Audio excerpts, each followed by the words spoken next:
दोस्तों आज हमारे पास यह सर हमारा जो भारत का संविधान जिसमें नीति निर्देशक तत्व है जिसको डीपीएसपी बोलते हैं, directive principle state policy. Okay, video को लास्ट तक देखिएगा और आपको मौलिक अधिकार, मौलिक कर्तव्य और डीपीएसपी तीनों वीडियो देखना जरूरी है। साथ ही साथ अगर जियोग्राफी का, हिस्ट्री का या किसी भी टॉपिक का 10-12 कंपटीशन से संबंधित बहुत सारे ट्रिक के माध्यम से डिस्क्रिप्शन बॉक्स में बिल्कुल जाइए और पढ़ते पढ़ते उब गए हैं, थक गए हैं तो घबराने की कोई आवश्यकता नहीं है। आपको एक टेक्निकल चैनल में बताता हूँ, मेरा ही खुद है, बिहारी ट्रिक टेक्नोलॉजी। वहाँ जाइए, थोड़ा सा सीखिए। बहुत सारा मोबाइल, प्रिंटर, कंप्यूटर संबंधित टेक्निकल वीडियो अपलोड किए गए हैं। तो हमारे सीएस सर आज आप लोगों को पढ़ाने वाले हैं डीपीएसपी। अगर कहीं वीडियो में किसी प्रकार का कोई मिस्टेक हो जाए तो उसके लिए सॉरी।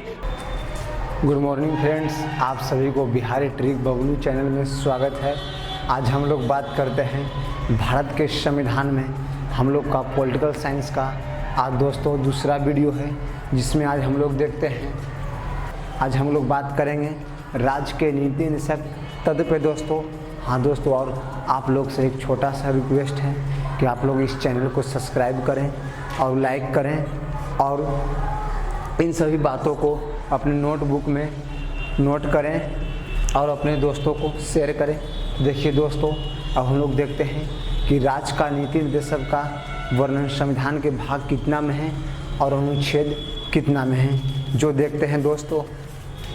देखिए दोस्तों, देखते हैं राज्य का दोस्तों नीति निर्देशक तत्व का वर्णन संविधान के भाग 4 और अनुच्छेद 36 से 51 तक इसका वर्णन है।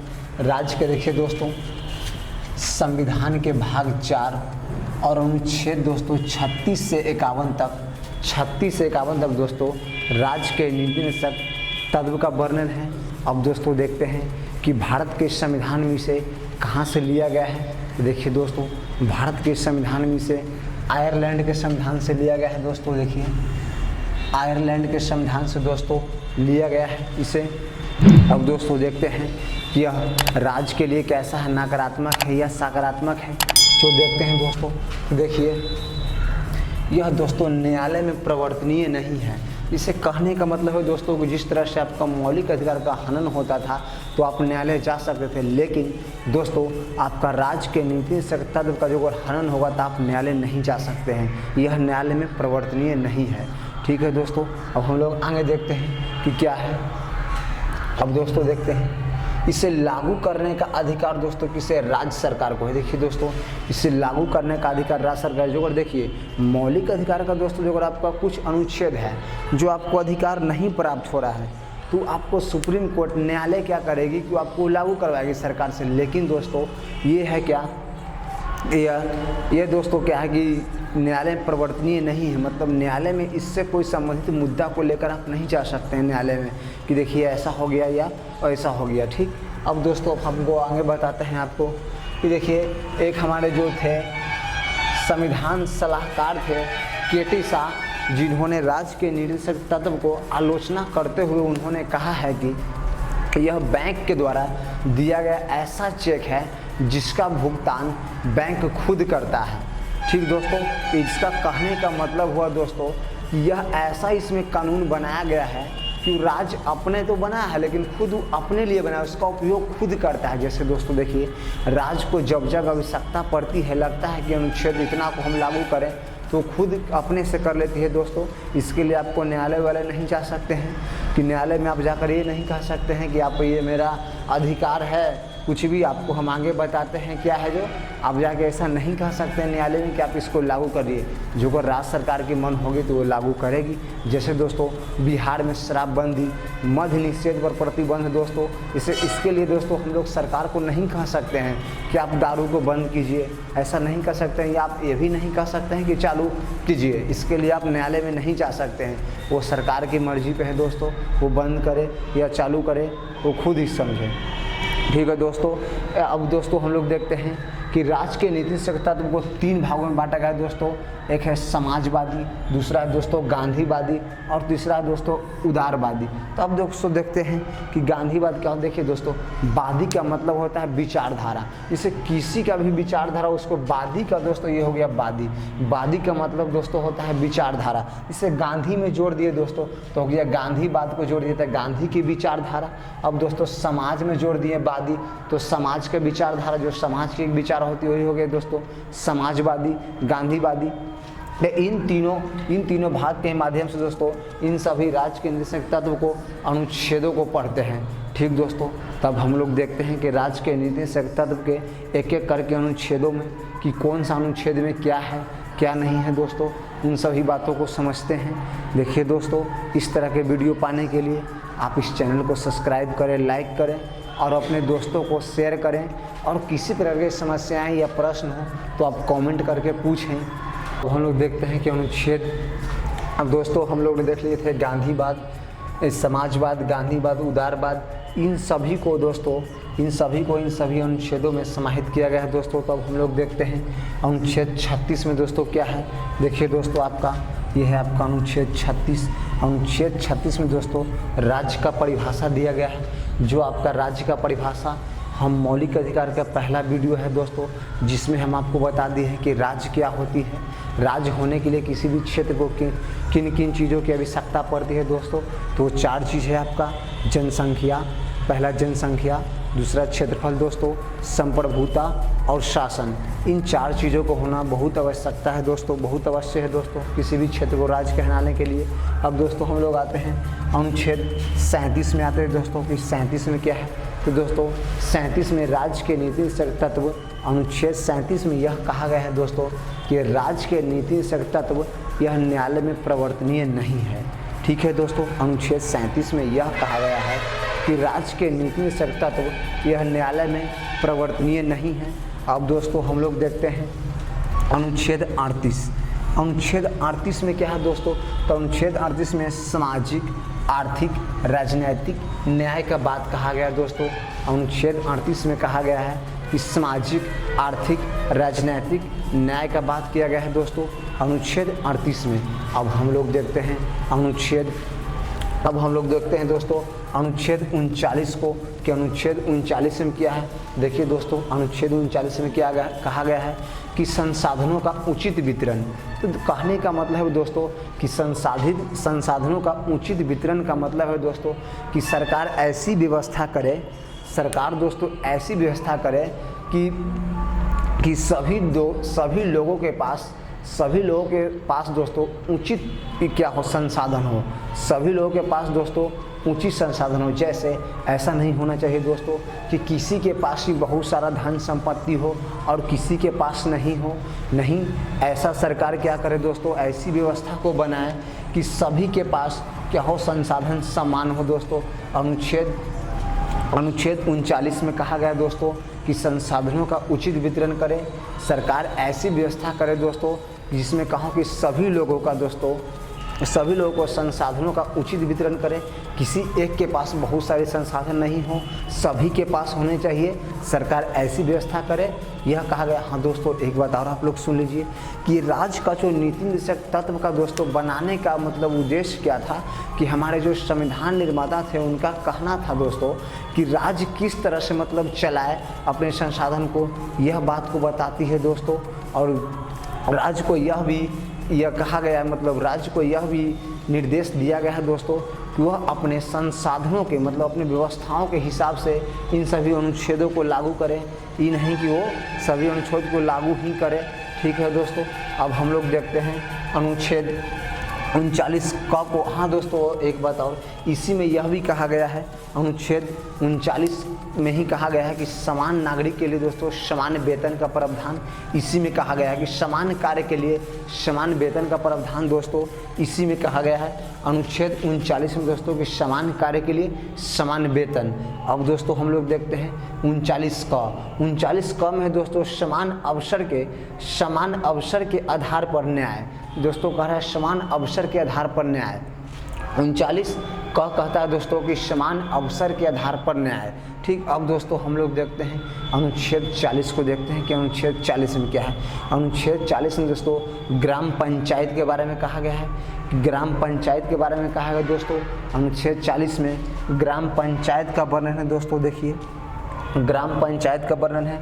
अब दोस्तों हम लोग देखते हैं अनुच्छेद 41 को देखते हैं कि अनुच्छेद 41 में कहा गया दोस्तों कि कुछ दशाओं में कार्य पाने का अधिकार। मतलब कहने का मतलब है दोस्तों कि कुछ दशाओं में आपका ये अधिकार है कि आप काम करें, काम को करें, काम पाने का अधिकार है दोस्तों कुछ दशाओं में। अब दोस्तों हम लोग देखते हैं अनुच्छेद 42 को देखते हैं दोस्तों। इस तरह से देखिए आपका ये है अनुच्छेद 42। अनुच्छेद 42 में कहा गया दोस्तों कि कार्य क्या हो, कार्य न्याय संगत हो। तो कहने का मतलब है दोस्तों कि कार्य क्या हो, कार्य करने लायक हो। कोई ऐसा कार्य ना हो कि जो कार्य ही मतलब करने लायक नहीं हो। जैसे दोस्तों कार्य पाने का मतलब क्या हुआ दोस्तों कि काम आप कीजिए, लेकिन इसमें कहा गया अनुच्छेद 42 में दोस्तों कि कार्य न्याय संगत हो। मतलब कार्य दोस्तों करने लायक हो। इसका मतलब ये नहीं कि आप चोरी कर लीजिए, ये कोई करने लायक काम है नहीं। कार्य करने का कहने का मतलब है दोस्तों कार्य न्याय संगत हो, मतलब कार्य करने लायक हो। जहाँ आप काम करने गए वहाँ जो आपका मालिक है वो आपका संसाधन उस टाइप का दे, उसका ये अधिकार है दोस्तों कि मतलब आप कहीं काम करने गए तो आपको हर चीज़ का व्यवस्था वो दे। ठीक है दोस्तों, अब हम लोग देखते हैं अनुच्छेद 43 को। अनुच्छेद 43 में कहा गया दोस्तों कि निर्वाह मजदूरी एवं कुटीर उद्योग। जैसे कि दोस्तों इसमें कहा गया है निर्वाह मजदूरी का मतलब आप किसी भी काम को कर रहे हैं तो आपको कम से कम इतनी मजदूरी देनी चाहिए कि उसमें आपका पेट चल सके, आपका घर परिवार चल सके। इसका मतलब यही होता है दोस्तों कि निर्वाह मजदूरी एवं कुटीर उद्योग। कुटीर उद्योग का मतलब हुआ दोस्तों कि छोटे छोटे उद्योग को गांव में जैसे मतलब लगाना, जैसे पापड़ बनाना, मछली पालन करना, अचार बनाना, ये सब दोस्तों कुटीर उद्योग के अंतर्गत आते हैं। ठीक है दोस्तों, अब हम लोग देखते हैं अनुच्छेद 44। अनुच्छेद 44 को देखते हैं दोस्तों। अनुच्छेद 44 में कहा गया है कि समान नागरिक संहिता का बात करता है दोस्तों। अनुच्छेद 44 में कहा गया है कि समान नागरिक संहिता। देखिए दोस्तों समान नागरिक संहिता क्या होता है जो हम आपको बताते हैं। समान नागरिक संहिता का मतलब है दोस्तों कि हमारे संविधान में दो प्रकार के कानून होते हैं दोस्तों, एक नागरिक कानून और एक सामाजिक कानून। इसे देखिए दोस्तों सामाजिक कानून होता है कि सभी व्यक्ति पे एक समान लगता है कि जो समाज के लिए है, और नागरिक कानून मतलब होता है दोस्तों कि धर्म उनके आधार पर अलग होता है। जैसे दोस्तों है कि मुस्लिम धर्म में है कि पुरुष 2 शादी 3 शादी कर सकते हैं, इसमें किसी प्रकार की आपत्ति नहीं है। लेकिन दोस्तों हिंदू धर्म में यह है कि आपकी जो अगर पहली पत्नी है तो आप दूसरी शादी नहीं कर सकते हैं। जो अगर आप कर लेते हैं तो आपकी पत्नी न्यायालय में जाकर सुप्रीम कोर्ट में आप पे केस कर सकती है। इसमें दोस्तों आपको सज़ा हो सकती है। इसी का यही हुआ दोस्तों समान नागरिक संहिता। अब दोस्तों हम लोग देखते हैं अनुच्छेद 45 को कि अनुच्छेद 45 में क्या है दोस्तों। तो अनुच्छेद 45 में दोस्तों कि 6 वर्ष से कम उम्र के बच्चों को निःशुल्क शिक्षा। दोस्तों देखिए अनुच्छेद 45 कहता है राज्य को कि 6 वर्ष से कम उम्र के बच्चों को निःशुल्क शिक्षा उपलब्ध कराए। तो दोस्तों आप इसके लिए राज्य को न्यायालय में नहीं जा सकते हैं। जैसे सरकार आप 6 वर्ष के बच्चे हैं उसको शिक्षा निःशुल्क दे या ना भी दे तो आप इसके लिए सरकार नहीं, न्यायालय आप नहीं जा सकते। ये सरकार की मर्जी है, मन है तो कराए नहीं तो, लेकिन ऐसा है कि हो रहा है सभी बच्चों को निःशुल्क शिक्षा मिले। अब दोस्तों हम लोग देखते हैं अनुच्छेद 46 में क्या है। अनुच्छेद 46 में दोस्तों अनुसूचित जाति अनुसूचित जनजाति के शिक्षा आर्थिक सामाजिक सहायता। मतलब कहने का मतलब है दोस्तों कि निम्न वर्ग के लोगों को क्या करें कि उसको आर्थिक सहायता करें और उसको सामाजिक सहायता करें और शिक्षा में सहायता करें निम्न वर्ग के लोगों को। दोस्तों इसमें कहा गया है अनुच्छेद 46 में कि अनुसूचित जाति एवं जनजाति को शिक्षा आर्थिक सामाजिक सहायता करें। कहने का मतलब है दोस्तों कि निम्न वर्ग के जो लोग हैं SC ST उनको दोस्तों क्या करें कि शिक्षा में सहायता करें, आर्थिक स्थिति उसकी खराब है तो उसमें सहायता करें, और दोस्तों सामाजिक सहायता करें। जैसे दोस्तों समाज में उससे भेदभाव ना करें कि निम्न वर्ग के लोग हैं या इस तरह के बातें, कुछ ऐसा ना होना चाहिए। इस तरह के बात कहा गया दोस्तों आपका अनुच्छेद 46 में। अनुच्छेद 47 को अब देखते हैं दोस्तों कि इसमें क्या कहा गया है। तो अनुच्छेद 47 में कहा गया है दोस्तों कि मद्य निषेध पर प्रतिबंध या नशीले पदार्थ पर प्रतिबंध, या नशीले पदार्थ पर दोस्तों प्रतिबंध। ठीक है दोस्तों, देखते हैं मद्य निषेध। कितने दोस्त ऐसे हैं जो समझ नहीं रहे हैं कि मद्य निषेध, जैसे दोस्तों बिहार में शराबबंदी, ये दोस्तों अनुच्छेद 47 के तहत हुआ है बिहार में शराबबंदी, या दोस्तों अनुच्छेद 47 के तहत नशीले पदार्थ पर दोस्तों प्रतिबंध का बात कहा गया। जैसे यह राज्य कहता है दोस्तों कि आप नशीले पदार्थ का उपयोग ना करें, अनुच्छेद 47 के तहत ऐसा कहा गया दोस्तों। ठीक, अब दोस्तों हम लोग देखते हैं अनुच्छेद 48 को देखते हैं। अनुच्छेद 48 में कहा गया है कि कृषि पशुपालन एवं कृषि का संगठन, मतलब अनुच्छेद 48 में कहा गया दोस्तों कि कृषि और पशुपालन का संगठन करें और ये दोनों को उच्च स्तर पे ले जाएं। अनुच्छेद 48 में कहा गया दोस्तों कि पशुपालन एवं कृषि का संगठन का बात कहा गया दोस्तों, अनुच्छेद 48 में ये कहा गया है। अब दोस्तों हम लोग देखते हैं अनुच्छेद 48 का, अनुच्छेद 48 क में यह कहा गया है दोस्तों कि पर्यावरण को सुरक्षित संरक्षण प्रदान करें। जिसे आपका ये कहा गया दोस्तों अनुच्छेद 48 क में कि पर्यावरण का संरक्षण करें।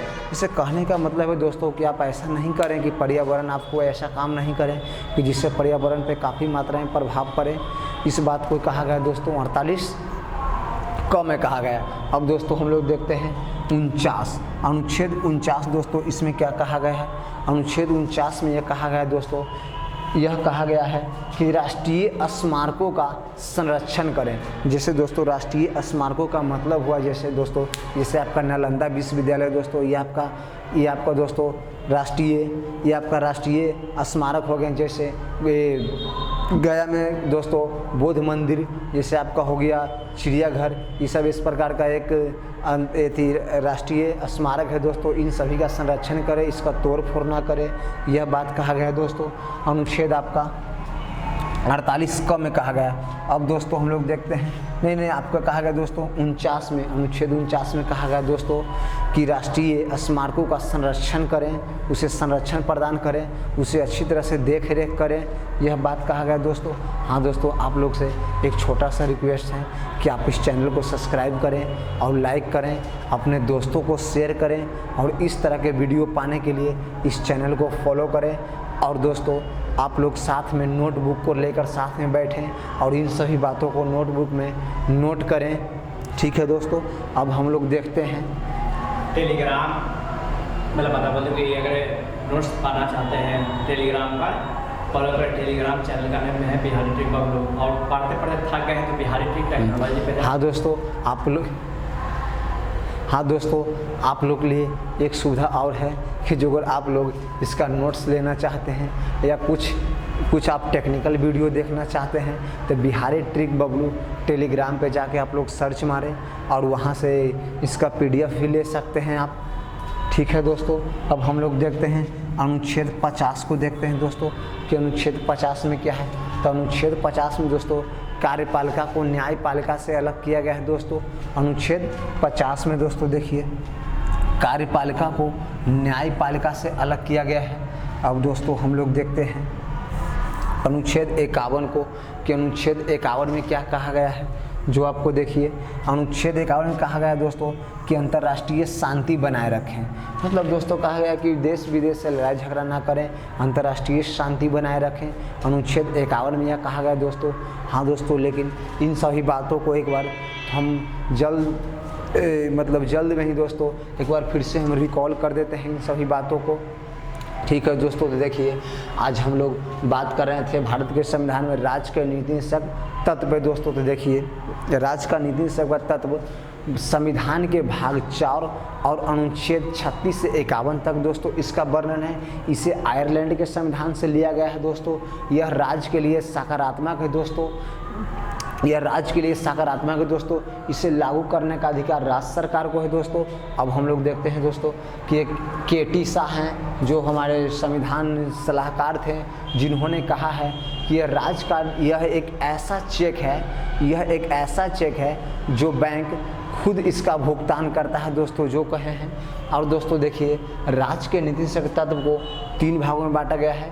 समाजवादी विचारधारा, समाजवादी विचारधारा, गांधीवादी विचारधारा और उदारवादी विचारधारा। अब दोस्तों देखिए, आप लोग को फिर हम एक एक करके सभी अनुच्छेद को बता देते हैं। हाँ दोस्तों, और इस वीडियो को लाइक ज़रूर करें, शेयर करें, ताकि इस तरह के वीडियो हम आपके लिए फिर पुनः बनाएं। ठीक है दोस्तों, अब देखते हैं। देखिए दोस्तों, अनुच्छेद 36 में क्या है, राज्य का परिभाषा है दोस्तों। अनुच्छेद 36 में दोस्तों आपका राज्य का परिभाषा है।